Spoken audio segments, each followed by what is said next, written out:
So, butla na to buhok. Atong putlan atong buhok kay na over na kataas. Pagtaas ka yung buhok, magbutol-putol, isod-sod layon.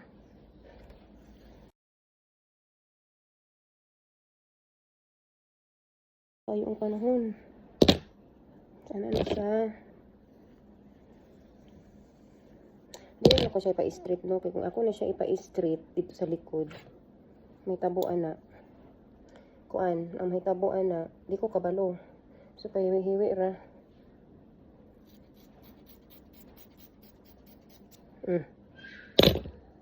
Hindi ba? Ana siya kataas ang naputol. 3 inches jud ni. Sayang, oh. Kung saan taman kay okay na na.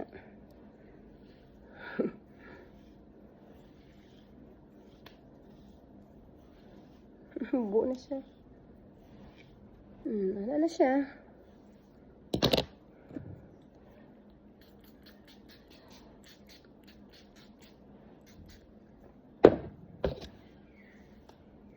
Ganyan lang kadali. Wala na siya letter V.